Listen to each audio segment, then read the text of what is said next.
Hey, what's up, y'all? It's Nia taking over the Drums and Rums podcast where the backbeats meets the spirits. I'm taking over for International Women's Month in March, and I'm so happy to invite Raven Lynette. She's our guest for today. Yay! Thank you so much, Raven. I'm so excited to officially meet you. We've only interacted through social media, but thank you so much for being here and taking time out of your very busy schedule. Thank you so much for having me. So, could you tell us? I know your official title is freelance model. So, what is freelancing involved in it?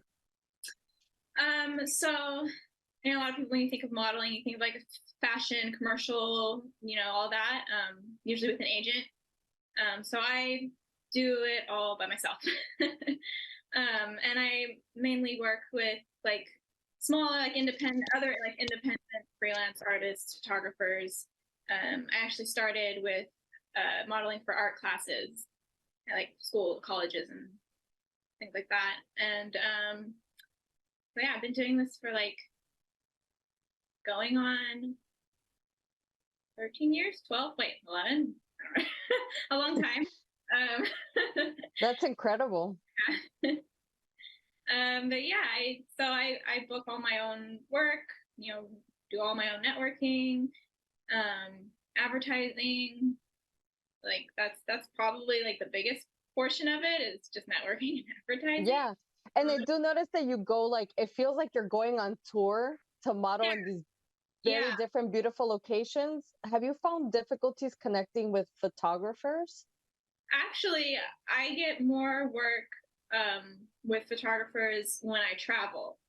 So like in like the freelance model world, there's this thing it's called they like call it like the local model curse, because it's like really hard to get hired for work in your like wherever you're based.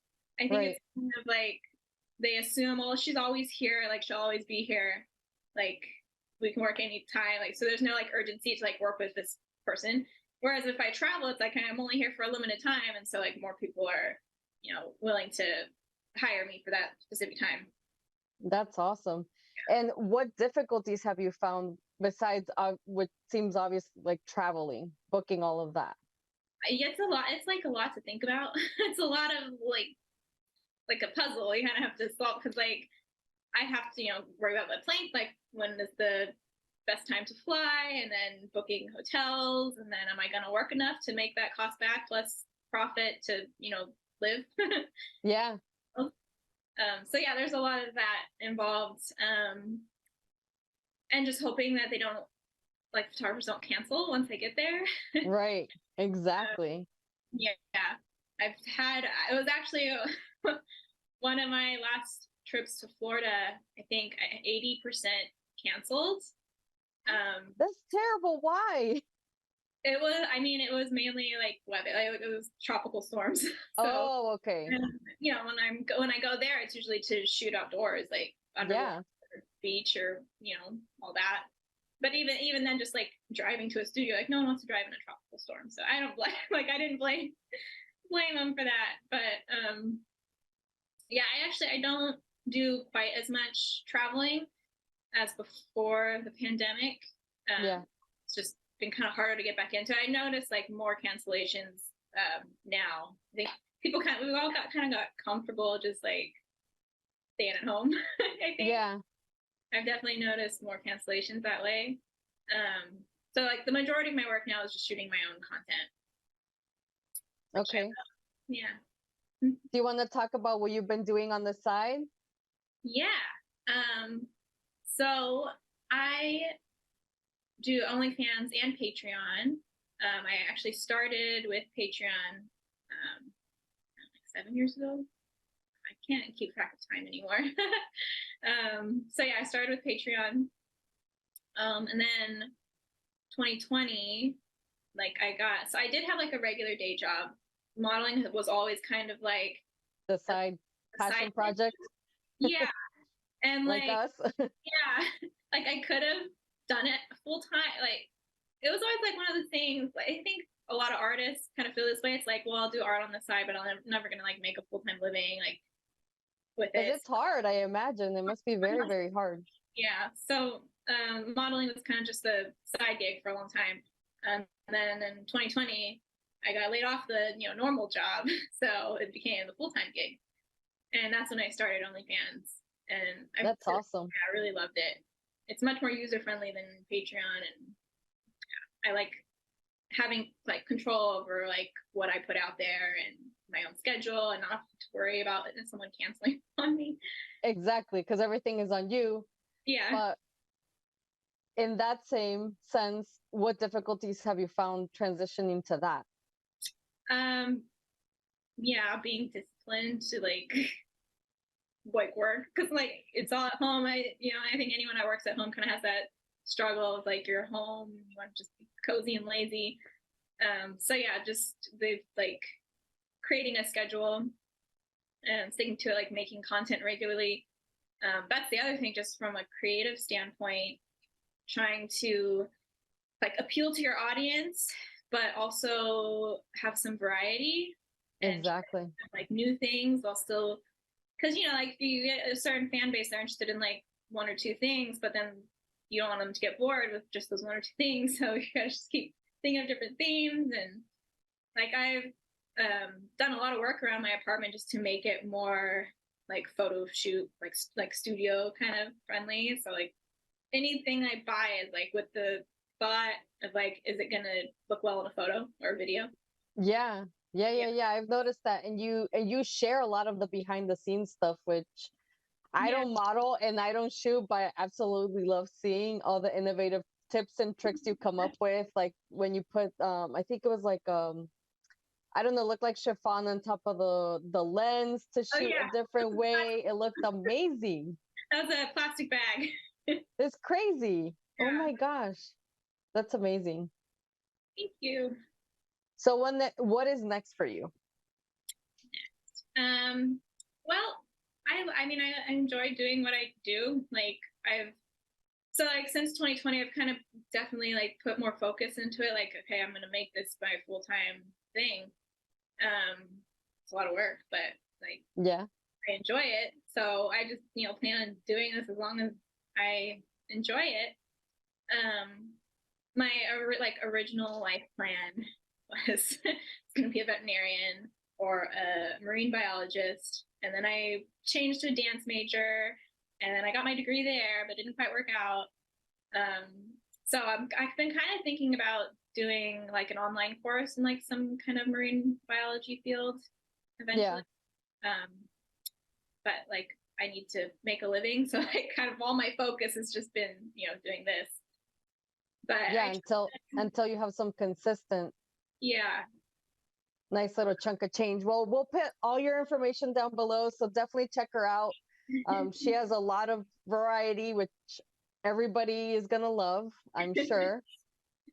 Yeah. But talking about marine biology, I want to talk a little about how you and I met through social media. You're also a huge shark advocate like myself. We were very involved in kind of like, I'd say, highlighting the horror of the fishing tournament we had down here in Florida. Um, so how did you get into loving sharks? I've always loved that. I mean, I'm a crazy animal lover and ocean lover, and just have always been fascinated by sharks. When I was really little, like I really wanted to swim with them. Like, Yeah. and back then when I was really little, it was more like, yeah, that's like a crazy, scary thing to do. I want to do it because it's cool.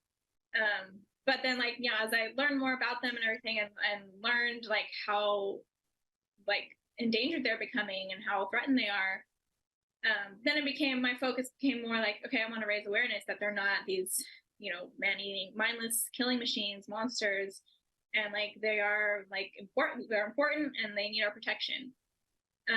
So when I started my Patreon, this is back when it was still just like the side gig. So on Patreon, you can kind of like, you can have a goal, sort of like a fundraising goal. So like, Yeah. first goal, there's a fox like sanctuary here. So my first goal was like, if I raise this much money, I'm going to donate it all to them and then do a photo shoot with foxes. Oh, that's amazing. I did that. It was super cool. And then so my next one was like, okay, I'm going to do it with sharks. which I knew was going to be a much bigger project, just for like, hiring out everyone, like the team that would be needed to bring it to life. So that was in 2019. I met Michael Dornelis. Do you know him? Heard of him? I don't think so. Sadly, no longer with us, but yeah, I met him through Instagram. And his work was just breathtaking. Like it was like exactly what I wanted to portray. Was his videos. You see a lot of like shark videos with like just like crazy music and like it's all like It's most likely him. No, and his was like the opposite. Like very relaxing, just beautiful. Like really just highlighted their like serene beauty and showed them as like calm and not crazy monsters. And just really beautiful videographer. He worked with like Shark Week and National Geographic and all this stuff. Oh my gosh! So that was like a dream come true for you as a model. Yeah. So I met him on Instagram and just like told him what I wanted to do, and he was really hesitant at first. I just kept bugging him. Yeah. Got him to say yes. Because at that point, like I had never swam with sharks before. Yeah. Big ones. Like we have little leopard sharks here in San Diego. But they're tiny. Yeah. So he was like hesitant about that. But like I had a lot of underwater experience. So I had already been, modeling underwater. And that's one of my favorite things to do. And so I like told him what I wanted to do, and I was raising money for Shark Angels. They do a lot of like public outreach at like schools and stuff, which I thought was really important because like they're amazing. They're amazing. Next generation already has their minds made up. I feel like if we focus on the kids, the next generation, like, absolutely make more of a change. Yeah. So that's how I got into sharks. I guess. I mean, I was always already into them, but it took a few tries with weather and scheduling and everything, but like we finally made it happen. Do you know Silent Hunter, PTY, Mike Bolton? I think so. His name sounds familiar. Yeah, from Panama. So I didn't even know he was like, I had followed his work for a while too, and I got there and he was there. He was my safety diver. I was like, oh, that's amazing. Cool. Yeah, I met like the coolest people. So did you convince any other models to do this with you, or it was just you? And it's just me. Yeah. I know it was amazing. Like, so since I had never swam, dived with sharks before, like I had like normal gear, mask, snorkel, fins, and all that, and got to swim with them first just to kind of get acquainted. Of course. Just like that first, like going in the water and just like seeing these huge predators just peacefully cruising on by, like not interested in us at all. It's crazy. It was amazing. It's so peaceful. And then after that I had a dress that I made and weights and all that, and then I was essentially just like blind and weighted down, and I just had to rely on him and other Mike to pull me around if the sharks got too interested in my dress or whatever. Because at the end of the day, what I tell people is, because I swam for the first time, I think it was in August of last year. We swam for the first time with them. We did a snorkeling trip with this crew out of West Palm Beach. So what I tell people is they're very curious and they don't have hands. So they're going to come close sometimes, but it's just them being curious because they it's not like people, they can't touch you or feel you but it was very interesting. It was I was very emotional when we got up on the boat because it was such an incredible experience to see them and to see how badly they are portrayed in movies. And I try to convince, I don't know how many people to come with us because I was like, you're going to regret it. You're going to regret this experience. It's a bucket list item that you have to do at least once in your life. And I seriously could not convince family members, friends, nobody to come with us, which was so sad. because they're missing out. They're missing out on seeing the reality of the animals and the reality of the scarcity and the reality of how many of them have um hooks Yeah. Yeah. Hooks and scars and bullet wounds. We saw one with a so sad. yeah. Yeah. I am, yeah. I mean, my family, friends were like, you're crazy. Like, why you do that? Exactly. So what is some of the craziest things you've heard from people about sharks? Uh, I mean, yeah, I mean, they think like, they don't, I think, because a lot, even some of these people that don't like sharks love the ocean, love going to the beach. And it's like, well, that's their home first. Like, you gotta be comfortable with everything that lives in it.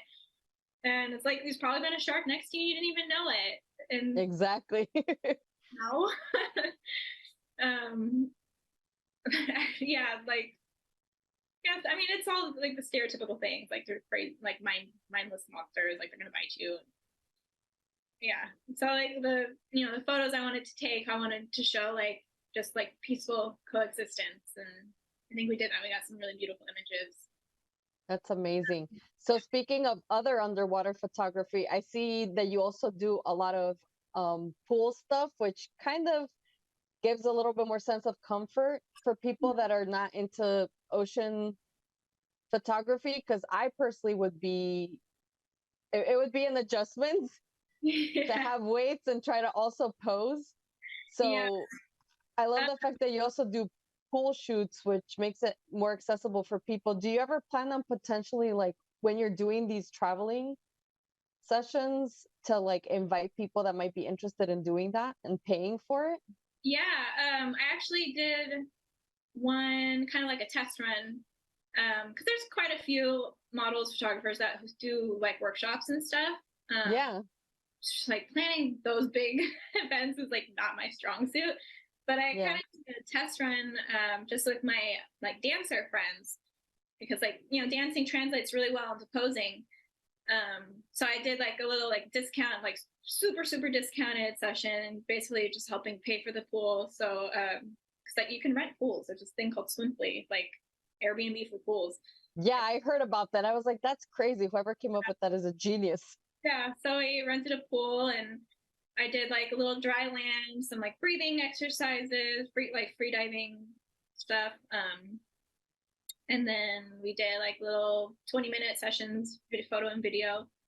And it went really well. So I really do like, I would love to do that, like traveling and offer it. That would be amazing. Well, if you're ever here in Florida, count me in. I would love it, love it, love Yeah, it. I'll have to do that. So what do you find that's more difficult when you're bringing on other people? Like during that workshop, what were some difficulties you found with people? Because I know you're probably going to tailor not to a specific kind of woman. You're going to tailor pretty open, right? So what difficulties did you find during that workshop? And I'm going to tell you my experience, because I have done photography just for me personally. I've done a lot of like pinup stuff, Mm-hmm. and I did a photo shoot with Ray Varga. I don't know if you're familiar with him. It He sounds familiar. does, I'll probably follow him on Instagram. yeah, he's in California. He does like all the very classic pinup modeling shoots, Yeah. but the amount of crazy posing that he does is insane. Like you're sore the next day from the way he poses you. Can you break down the whole process of like how difficult it is to pose, Oh, as simple as it looks? it's like a lot of us kind of equate it to yoga that's bad for you. Because yeah, you're doing a lot of things that your body doesn't naturally do. Like even a pose that looks relaxed, if you are actually truly relaxed, it's not going to translate well on camera. Like not mentally you should be relaxed, but like physically, like you're using a lot of muscles to pose well. So yeah, on dry land, like posing has a lot of its challenges. It's very physical. It's not just looking pretty for the camera. Like you're working, you're sweating. Exactly. um, as far as the underwater stuff, it's a whole other whole other ball game. Even in the pool, like I kind of call it underwater modeling. It's like voluntarily drowning, because you can't like hold your breath like and blow bubbles out your nose. Like normally, if you're swimming, you're gonna be blowing bubbles out of your nose, Right. up your nose. But when you're posing, if you're doing that, your whole face is gonna be covered with bubbles. So you just have to let the water go in, and it's very painful. So trying like working with someone who's never been, done any of that underwater, like it's kind of, you do a lot of like relaxation coaching basically. And I've kind of figured out a way to like stop the water up here from going down my throat, and then I blow it out like a whale. Yeah. After, but trying to like articulate that is really it's hard. It's just kind of something you have to figure out through, experience. Okay. So when you're going down and you're posing, I always wonder that if you're holding in your breath or are you going with your lungs empty? I go with my lungs empty. I mean, because normally posing underwater, you're not, well, I mean, if you're wearing clothes, I don't wear a lot of clothes when I'm posing, so I can't. Yeah. So I control my buoyancy with the air in my lungs. So, right. And I'm kind of a very buoyant person. So I have to let out almost all my air. So I let out my air, about half of my air, before I even go under. And then I'll let out a little more at a time if I need to get deeper. But yeah, I don't think, like when I did the shoot with the sharks, I wanted to maximize my time underwater, because getting me and a shark in the shot at the same time takes a long time, right? Yeah, so I wanted to maximize the amount of time I could stay under. So that's why I made like a special weight belt so that I could pose with full lungs and stay under longer. But normally, yeah, you let out your air ahead of time. That's amazing. The drowning sensation. Yeah, I get it. Now I know what you mean, drowning sensation. So do you do free dive? Did you prep for that shoot? For that shoot, with the sharks, obviously. I did like a lot of like dry land training, like breath training. Yeah. I got my breath hold almost to 3 minutes before I did that. That's just like dry land though, just laying down. Yeah. Yeah. And then it was which is still pretty good. Yeah. It was actually, I dive like on my own. I've dived, snorkel, but I wasn't like certified freediver yet at that point. When Michael passed away, actually, like that's when I like really committed, like, okay, I'm gonna get my certificate. And I did get my AIDA 1 or AIDA 2 certificate in freediving. And what is that? Because I'm not familiar with freediving. I'm a regular diver, but what is that? What does that entail too? Yeah, it's kind of, it's not like scuba, like where you can't scuba unless you have your I wanted to say degree, your certification. Yeah. So like obviously anyone could freedive if they wanted to, but going through the certification process, you learn a lot more about like safety and rescue procedures, and like knowing the signs of blackout, and just also learning how to maximize your breath hold. So it was a lot of like dry land, static breath hold training, and you do a test, you do a written exam, and then you have to dive 20 meters, I think is the minimum. Yeah, getting to 20. Yeah. So to get your certification, you dive 20 meters successfully, right, or anything like that. But yeah, it was like it's a pretty fast course, like I think it's a 2-day like classroom portion and then a diving course. Or no, it was a 3-day. So it was classroom portion, then pool session, and then open ocean session, line diving. Okay. Yeah. And what I've noticed that makes me feel more comfortable to potentially try it one day is that you're attached to the line now. Before you used to like just dive next to the line. Now people are somewhat I don't know, I've seen in videos that you're somewhat Yeah. attached to the line now. So if you do black out, you're not just like floating into Yeah. oblivion, which is so scary. Yeah. Yeah. So yeah, you do attach, usually, I think usually your wrist lanyard. And then, I mean, you're with people. It's always like, so free diving, it's always one down, one up. So even if you're out alone doing this on your own, like, don't do it alone. Yeah, no. Always have a buddy, and it's one up, one down. So you're not diving together. There's always someone at the surface watching and able to rescue you if need be. So during that rescuing training, I'm sure they teach you like CPR. Do you No, have any buoyancy devices? They don't? no, they don't teach you CPR. Oh my God. But they I would teach hope they did. so yeah, it's it used to be blow, tap, talk. Now it's just blow, talk. So once you get your partner to the surface, and you learn how to do that efficiently, you immediately take the mask off and blow. You want to blow across the eyes, because that triggers the body to wait. Like, oh, I'm on. There's air now. I'm on dry land. I can. Oh, okay. So you black out. Um, when you black out, your jaw locks shut. Like everything just shuts down. So, and that's kind of to protect you. So hopefully, like normally, if you weren't free diving and waited, you would float back up to the surface and could potentially wake back up. Yeah, by yourself. Yeah.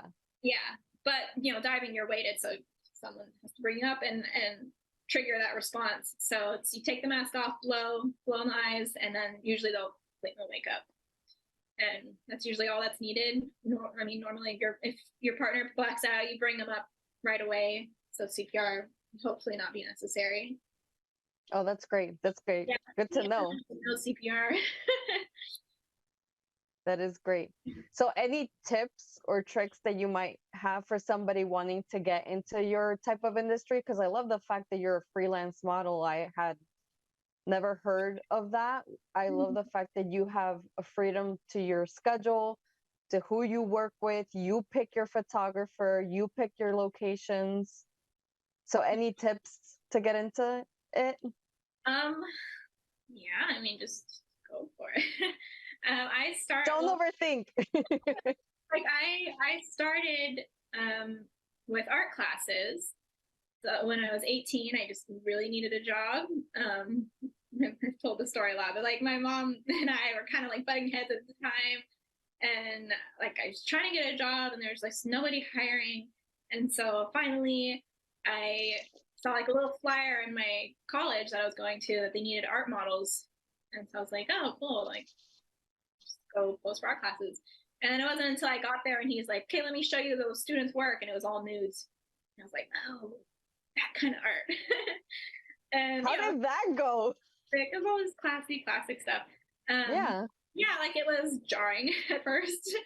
But then, yeah, because I was kind of butting heads with my parents about, getting a job and all that, I was like, okay, I'm gonna go take my clothes off for money.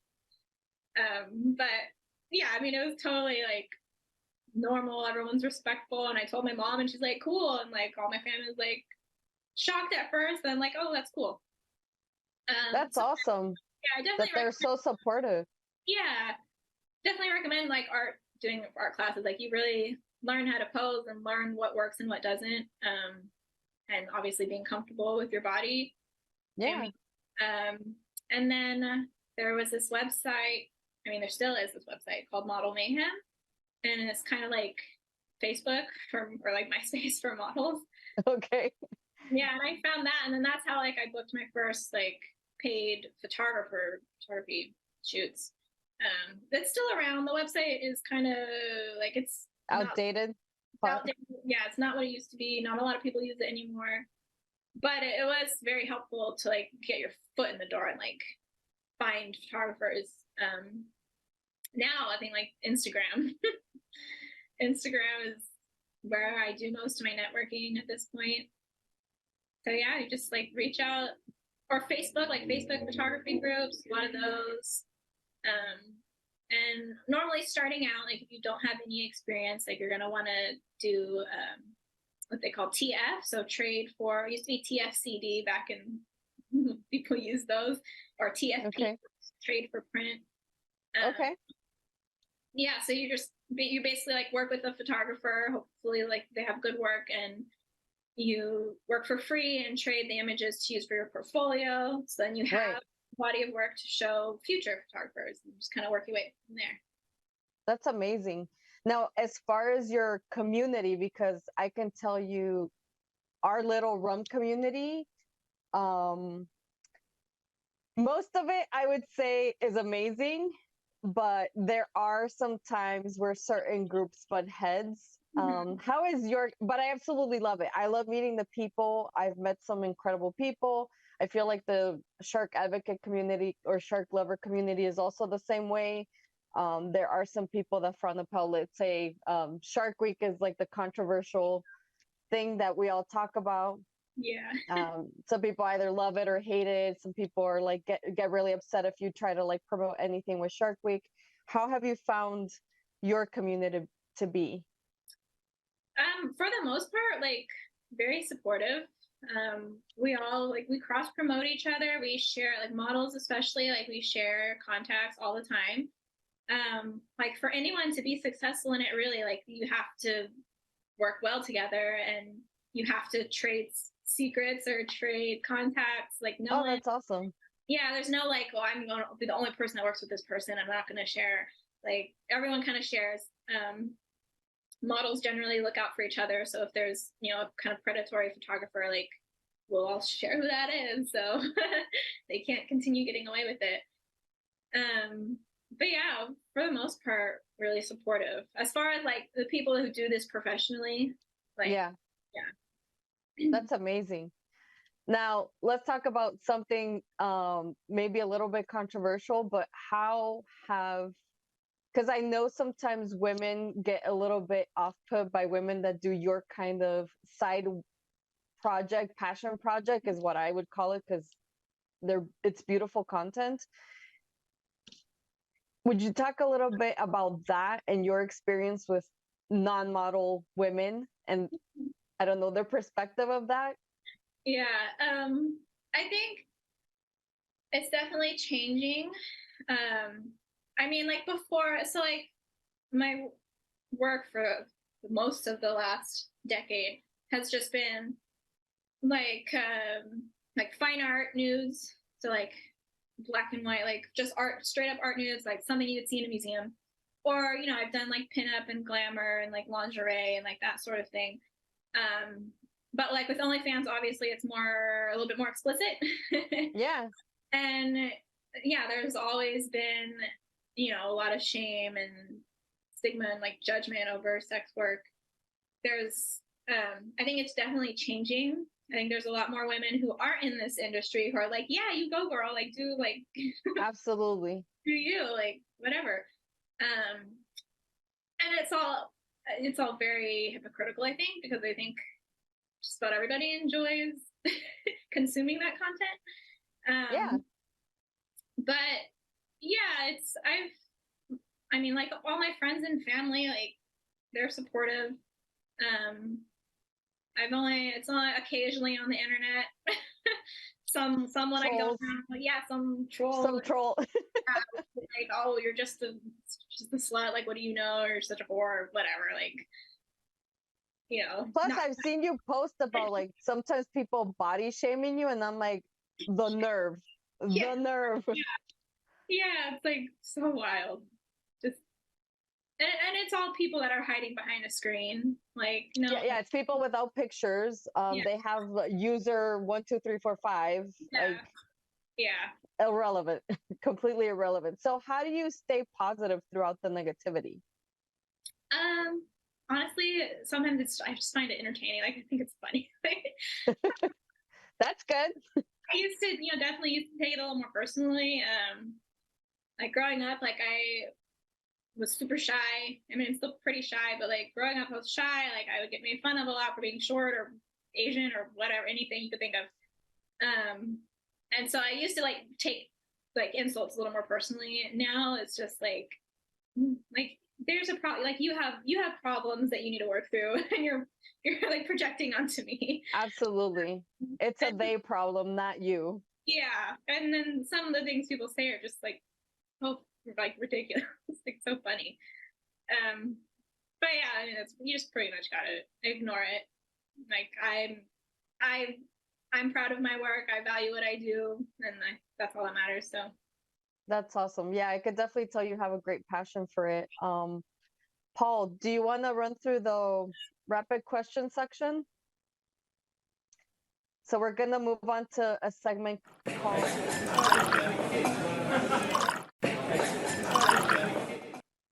Yep, in forceps or less.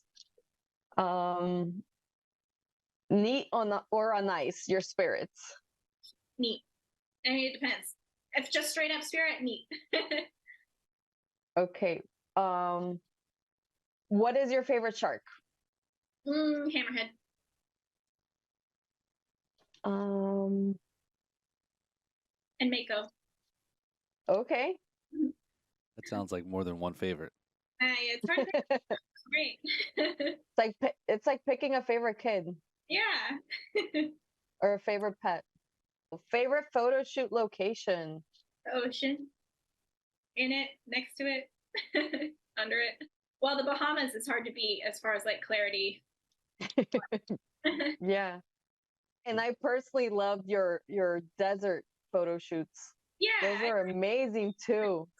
Like I love dramatic desert backdrops are always cool. Those were gorgeous photos too.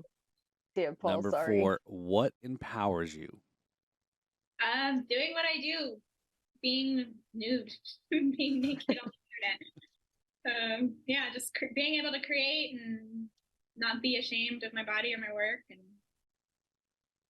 all that. All right. That's amazing. So welcome, Yeah. welcome to the alum. Thanks for going through the rapid fire. So that is the Drums and Rums alums now, as Nia is part of the alum. So that's why we asked for your shirt size there. So we'll get that shirt out there now that you went through that pain of the rapid fire. So yeah, we'll get that out to you. It's like your initiation. Yeah. You're a true inspiration. I'm so grateful that you decided to be a guest on the podcast this month as another woman that inspires us. Thank you. I'm so happy that you're like doing this, and I feel like not just modeling, but not just sex work modeling, like any of it, just women doing their own thing. And that's actually one thing I meant to mention was just like the like a lot of when you ask like judgment from other people, it's like they think we're being objectified, but it's like I'm choosing to do what I do. So and as a freelance model, you literally you're setting your own schedule, you're picking your photographers, you're picking who you work with. Yeah. It's like it's all you're picking what makes you happy, and that to me is the most important thing. No one's forcing me to do this. I enjoy it very much. Exactly. It's keep being able to talk about it. Yeah, it's great. I love it. I am very supportive of women and women doing what makes them happy, whatever it is. And I'm just here to support. So if I could ever support you in anything, please let me know. We'd love to cross promote anything that you need help with. But once again, we'll put all her information down below where you can find her. Please go support Raven. She's amazing. You will not be disappointed on any of her content, I promise. So again, thank you so much for your time. Thank you. And I look forward to the next guest. Yeah. Thank you so much. It's great seeing you.